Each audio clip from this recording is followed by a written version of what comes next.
Hi guys, welcome again. It's Tuesday, so it's time for Be, Think, Transform.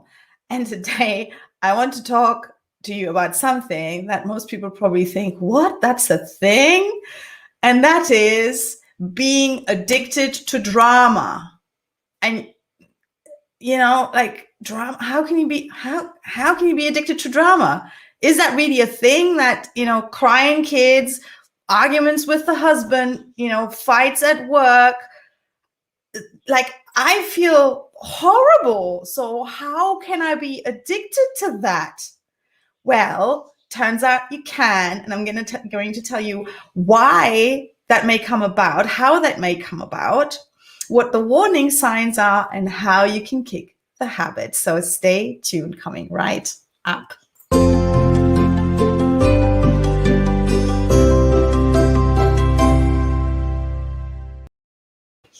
Hello again.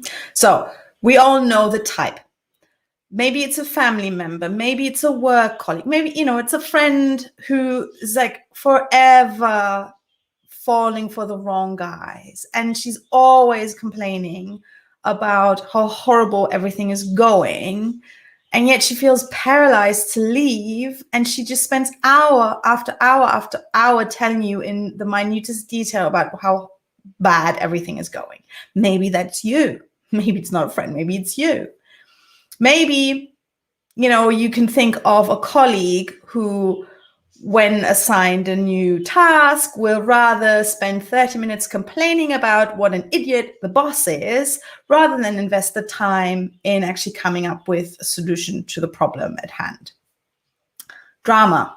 There are, as many facets to this as to any sort of emotion.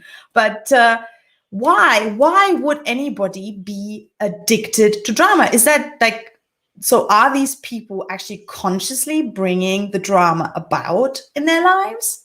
Well, the thing is, it's probably not as conscious as it appears from the outside. So we might think that, this is a visible pattern of these people. We can see it, but they probably can't. They think this drama is happening to them all the time, while you're seeing from the outside, there is something going on there. So what these people are subconsciously trying to do is go back to a certain level of stress hormones in their body, which they feel comfortable with, which they are very familiar with. So these people often come from very chaotic family backgrounds. Maybe, maybe this was maybe they were always stressed as children. Maybe their parents got divorced and were fighting all the time. Maybe they had some rivalry going on with siblings, or they were being bullied in school. So over time, their bodies got used to a higher cortisol, a higher adrenaline level in their bloodstream that you and I are, maybe. So subconsciously, their system feels, in equilibrium. It feels most balanced when they have those high cortisol levels.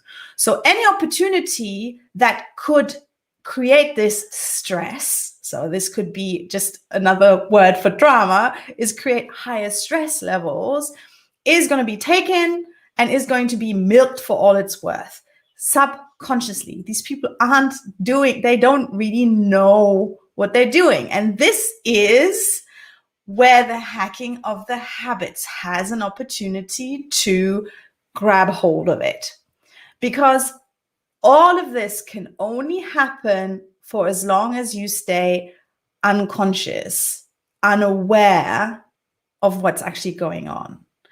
Because you have this opportunity every time. So I'm saying you, maybe it's a friend who you might want to help, but I'm just going to keep saying you, okay? So every time you can feel yourself tensing up and going into a drama rage or a drama tantrum, a drama, emotional breakdown. It doesn't have to be aggressive. It can be, a contracting type of emotion.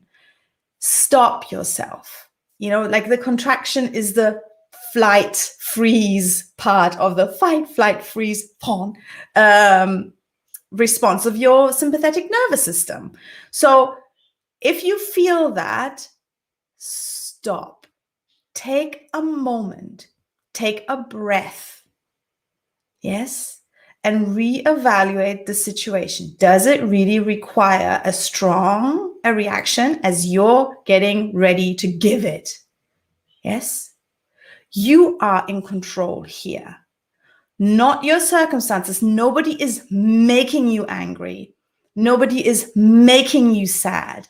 These are all internal processes. So if you feel yourself getting angry, if you feel yourself getting sad, stop. Think. Because all too often, these things are all based on, internalized belief systems, go-to assumptions that we have about a specific situation, about a specific person. He's got it in for me. So you automatically go to the assumption that, oh, he's only giving me, the boss, the new task because he wants me to fail, for example. But then stop yourself and really think, is this assumption really, really true? Is there another way of looking at it? So what would be in it for the boss to see you fail? Like his job is on the line just as much as yours if you make a mess of this. So then you can say, okay, so it's not about him wanting me to fail. Maybe it's that he actually trusts me to do a good job. This is like at the exact opposite end of the spectrum, but maybe that's where it's coming from. So maybe you can just say, okay, he didn't have anybody else to do it, so he picked me. He's not out for my blood. And you know what? There is a secret trick to figure out what is actually going on, and that is asking people straight out. Yes? Hey, why did you pick me for that task? She's much better at this, or he'd be a better candidate for this. I might not deliver at as high a standard as you maybe are expecting. Or, I'm new to this. Could you give me some help? That's also perfectly fine behavior. But what I don't want you to do, drama addict, is to just react, to let your unconscious brain take over and take you on a ride for all it's worth. Okay? So where could drama addiction come from? That's, from overexposure to stress, continuous stress, never-ending stress, whether this was in childhood, adolescence, or now in adulthood. This person might just be used to a much higher level of stress and is trying to recreate this high level of stress by fostering drama in their life. What are the warning signs? The warning signs are just repetitive, behavior. If you're going like, well, shouldn't I have, why am I always doing the same thing? Maybe I should start doing something differently. There is a quote by, I think, Albert Einstein that, the definition of insanity is repeating the same thing over and over and expecting a different outcome. So change it up.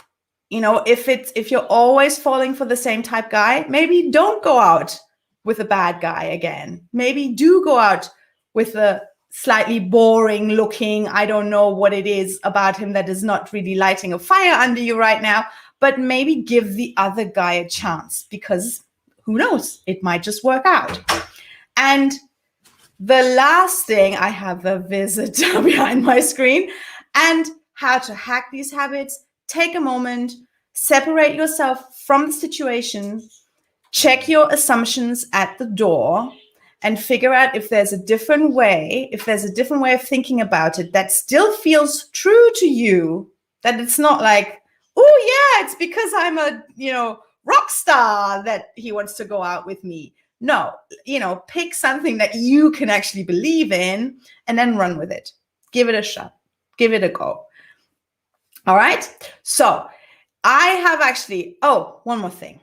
So there is one thing, there's one of many things that you might be doing or might not be doing that is shutting down your ability to actually make more conscious, more aware decisions away from your drama addict lifestyle. And that's one of them is just poor sleep. A sleep deficit, or waking up in the middle of the night, not being able to go back to sleep. So I've actually just written a blog post on 5 tips how to improve your sleep and beat insomnia. And you can read that by going to my website at thewholebraincoach.com/blog. So that just out there. Another thing is the amount of water you drink. So there on my website, there are several things, very basic habit hacks that you can start implementing to improve your overall brain.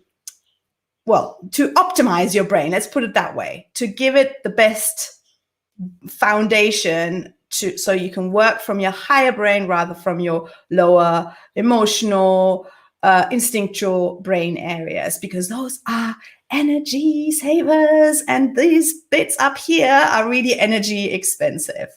All right, this is it from me. My name is Henrike Schmidt. I'm the Whole Brain Coach, and I help my clients understand their brains better so they can use that knowledge to really unlock success and happiness in their lives and go after what they really desire and deserve in their lives. Okay, I will be back here next Tuesday, 5 p.m. Central European Time, probably again with visitors behind my screen. But if you have any questions, drop them in the comments below. If you are a drama addict, same goes for that. So just engage with me, people. I want some engagement. It's the pandemic. We're all locked inside. Come on, guys. I will speak to you next week. Cheerio. Bye.